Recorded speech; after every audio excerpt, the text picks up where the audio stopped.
I'm Rob from Cypherglass, and today I am super excited to share with you breaking news coming out of eToro, which is one of the largest online asset trading platforms in the world.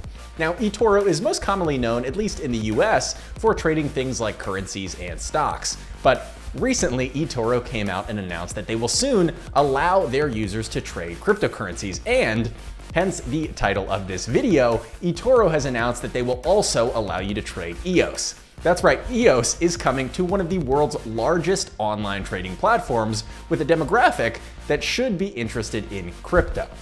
Now, I did a little digging to see what the status of this platform was, because we've had so many people come out and announce their intention to list cryptocurrencies or announce their intention to eventually launch a crypto aspect of their business. But for eToro, it looks like this aspect of their site is actually live right now. Yes, that means if you have an eToro account, you can now buy, sell, trade, whatever you want with EOS directly on the eToro website, as you can see on this screen right here. And it is super exciting to see crypto in general being adopted by more mainstream financial institutions.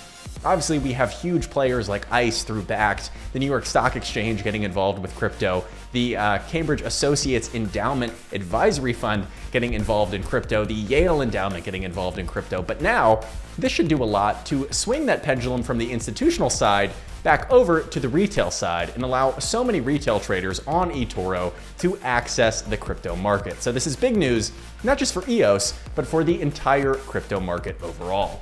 So eToro is just the latest place where you can trade EOS, now numbering in the dozens, if not hundreds of exchanges worldwide. So until next time, I'm Rob from Cypherglass, and remember, go EOS!